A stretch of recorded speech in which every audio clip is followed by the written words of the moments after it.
Welcome back to the show once again. Abdullah, I will come straight to you. देखें, adaptation हो या mitigation हो, यानी दो ही चीज़ें हैं। एक तो ये समझना कि अब आपने इस डिज़ास्टर के साथ चलना है, और दूसरा ये है कि उसके असरात को कम से कम करना है। उसके लिए ऑफ कोर्स फॉरेस्ट ज़्यादा होने चाहिए। अर्बन फॉरेस्ट्री हमें कहीं नज़र नहीं आती। कॉन्क्रीट जंगल ज़्यादा है, बिल्डिंग ज़्यादा बन रही हैं, हमारा फोकस रियल एस्टेट पे ज़्यादा है। समहाउ, चाहें या ना चाहें, climate is not a priority कहीं भी, मुझे पाकिस्तान में जो नज़र आती है।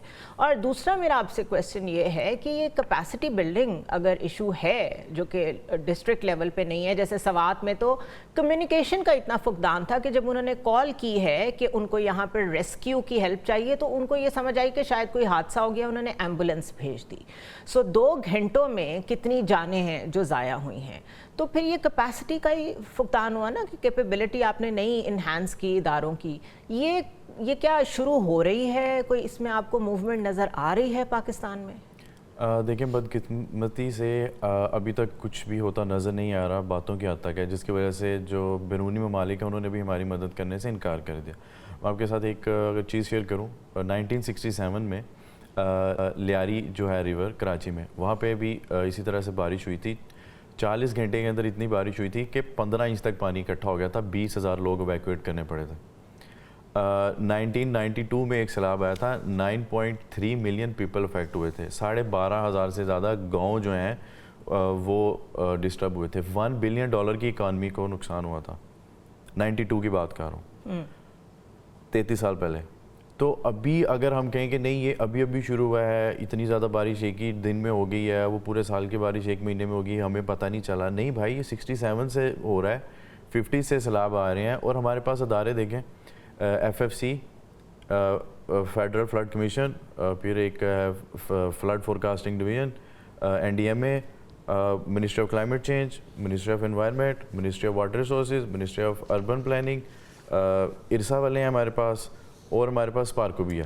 इनमें कोऑर्डिनेशन है? ये 9 अदारे हैं, और अभी कोई शायद एक वज़ीर आज़म साहब ने बनाई थी वो climate task force.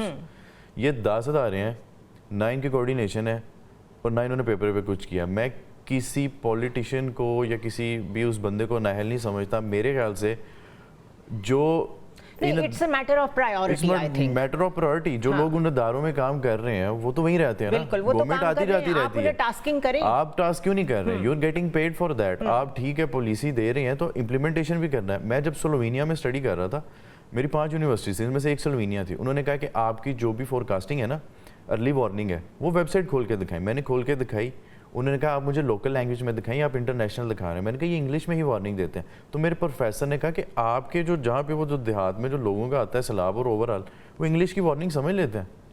This is a very small thing and very basic thing कि हम वार्निंग दे किसको रहे होते हैं, उनको समझ लगती है कि नहीं लगती। और ये मेरा पॉइंट है कि अगर हम सीखना चाहते तो हमारे पास तो बहुत ज़्यादा पैटर्न थे। चलें बहरहाल अभी मान लेते हैं कि अब तो हर साल आना ही आना है, तो भाई होनी है। इम्प्लीमेंटेशन कहाँ है? सेमिनार से हम कहाँ बाहर निकले? अगर तो हम निकले हैं तो हमें ये कंक्रीट जंगल जैसे क्यों बनते नजर आ रहे हैं? हमें देखें, एक जो है ना रूल मैं आपको बताता हूँ, पार्क होता किस लिए? हमें फ्लड रिस्क मैनेजमेंट में बताया जाता है पार्क का मकसद ये नहीं है कि आपने सैरो तफरी करनी है, झूले लगाने हैं, रनिंग करने। पार्क का मकसद होता है give water its way to go. पहले लाहौर में आबादी कम थी, इतना कंक्रीट जंगल नहीं था, सड़कें नहीं थी, कंक्रीट नहीं थी, बिल्डिंग नहीं थी, पानी ज़मीन जज़ब कर लेती थी। अब हमारे पास कंक्रीट बहुत ज़्यादा है, कवर्ड लैंड बहुत ज़्यादा है, पार्क्स नहीं है हमारे पास, तो ज़मीन पानी जज़ब नहीं करती, जिसकी वजह से वो पानी वहाँ खड़ा रहता है। फिर जो सीवरेज है, जज़ब भी नहीं कर रही, फिर हमारी सफाई नहीं है सड़कों की, सीवरेज सिस्टम के अंदर लोग कूड़ा फेंक देते हैं, गढ़ बन रहा है ना। फिर डॉक्टर जावेद, मैं आपकी प्रेजेंस का और अब्दुल्ला की प्रेजेंस का फ़ायदा उठा के बॉटम लाइन तक पहुंचने की कोशिश करूंगी। देखिए, हमारी अर्बन प्लानिंग कभी भी अच्छी नहीं रही, लेट्स बी फेयर। यूरोप में जितनी बारिश होती है, मैंने कभी पानी खड़ा नहीं देखा, और उनका वही डेकेड्स ओल्ड स्ट्रक्चर है, उन्होंने उसी को मेंटेन किया हुआ है। कोई रोज़ रोज़ नए इंफ्रास्ट्रक्चर, कोई नए अंडरपास वगैरह नहीं बन रहे होते। हमारा फोकस है नई रोड्स बना के उसके ऊपर बस क्लेम्स करने का कि हमने ये बनाया है। क्या ये पॉइंट ऑफ व्यू गलत है?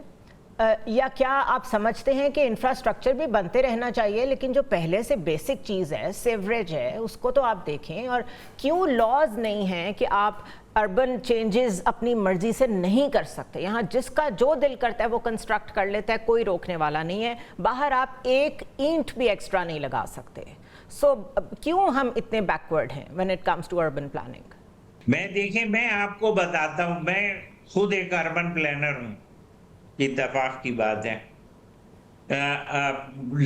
देखें, पाकिस्तान जब बना था और जो इंफ्रास्ट्रक्चर लेड हैं हमारे शहरों में, वो डिसफंक्शनल हैं।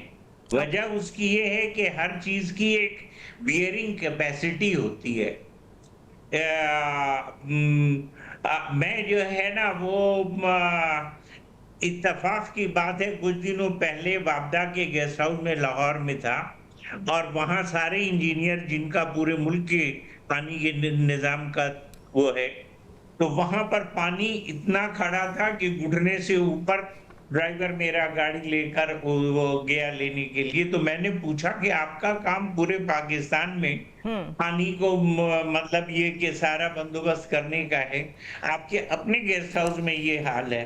वो कहने लगे पहले तो ये निकल जाता था, अब 8 घंटे लगते हैं।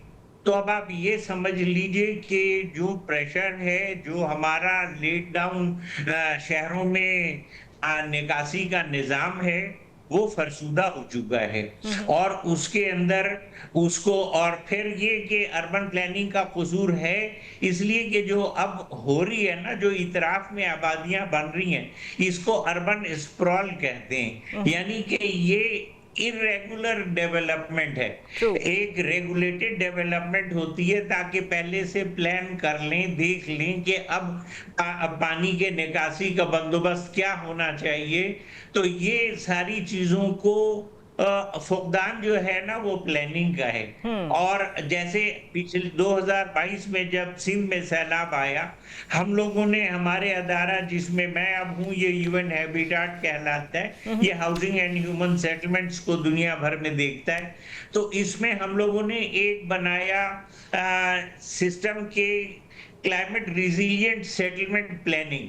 जब तक कि आप प्लानिंग सही नहीं होगी तो आप जो है ना शहर बचा सकेंगी, न वो इलाके बचा सकेंगी जो हर साल मुतासिर हो रहे हैं। साइक्लिक वे में हम यही डिस्कशन बार बार करते रहेंगे अनलेस कि हम एक्शन लेने की कोशिश करें। अब्दुल्ला, क्लाइमेट पॉलिसी है पाकिस्तान की कोई? जैसे अभी सर ने बताया था कि चीज़ें तो सब मौजूद हैं, अच्छा, पर आई थिंक पेपर पे सब है, इम्प्लीमेंटेशन का ही फुकदान है। और वो सर की बात को ही कंटिन्यू करेगा, ही इज़ राइट कि अभी जो हमारे सिटीज़ थे ना, उनका जो सीवरेज डिज़ाइन हुआ, लेट से पुरानी आबादी के लिए बाद हुआ होगा, मिसाल के लिए कह लें कि 1 लाख लोगों के लिए, फिर वो सोसाइटीज बनती गई, एनओसीज उनको जारी होते गए। अब वो क्या करते हैं अपना सीवरेज। इससे पहले कि आप सोसाइटीज पे जाएं, पुराने लाहौर की बात कर लेते हैं, आप पुराने लंदन की बात कर लें, उन्होंने प्रिजर्व किया हुआ है ना, वही बताने लगा था, हमने पुराने को भी प्रिजर्व नहीं किया। वही बता रहा था, जो पुराना सीवरेज है ना, वो जो नई सोसाइटीज बनती है ना, वो जो मेन सीवरेज जा रहा होता है ना लाहौर का, उसी के साथ अपना पाइप जोड़ देती है। अगर उसकी कैपेसिटी 1 लाख की है, वो 1 लाख की वो जो पुराने के लिए था।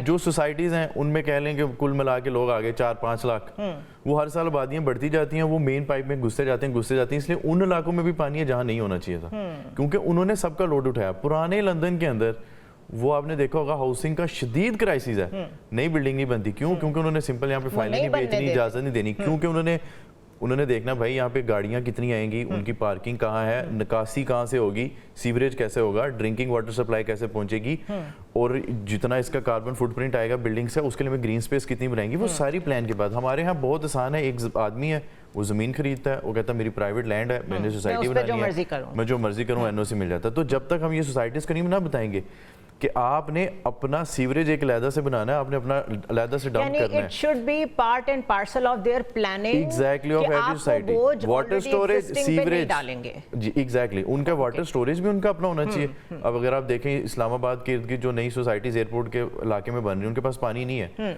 क्योंकि वो जो सीडीए का पानी था वो तो पुराना जो इस्लामाबाद था एक्सटेंशन से पहले उसके लिए है ना, वो सारों के नहीं दे सकते। ब्रेक लेते हैं यहाँ पे, लेकिन यहाँ there is a very important message for the people जो कि सोसाइटीज में फाइल टाइलें ख़रीद रहे हैं, अपने लिए घर बनाने की कोशिश कर रहे हैं, जब आप वहाँ रहना शुरू करते हैं आपको पता चलता है कि यहाँ पानी नहीं है, कई दफ़ा पता चलता है यहाँ गैस नहीं है, यहाँ पे लाइट नहीं है। तो ये अवेयरनेस है आपके लिए बेसिकली कि वो तो बिजनेसेस कर रहे हैं, वो तो करेंगे, बट मेक श्योर कि आप अपना होमवर्क करें कि ये कहाँ से अप्रूव्ड हैं, इनके जो सिस्टम्स हैं वो कितने प्रॉपरली इंटीग्रेटेड हैं, ये लोग किस तरीके से पानी की सप्लाई दे रही है, इन चीज़ों पे प्लीज़ होमवर्क करें, बिकॉज लेटर ऑन कोई रिस्पॉन्सिबिलिटी नहीं लेगा। आप लोग पता नहीं कहाँ से कमा के एक घर बनाते हैं, तो you should know your right कि वहाँ पर प्रॉपर इंफ्रास्ट्रक्चर होना चाहिए।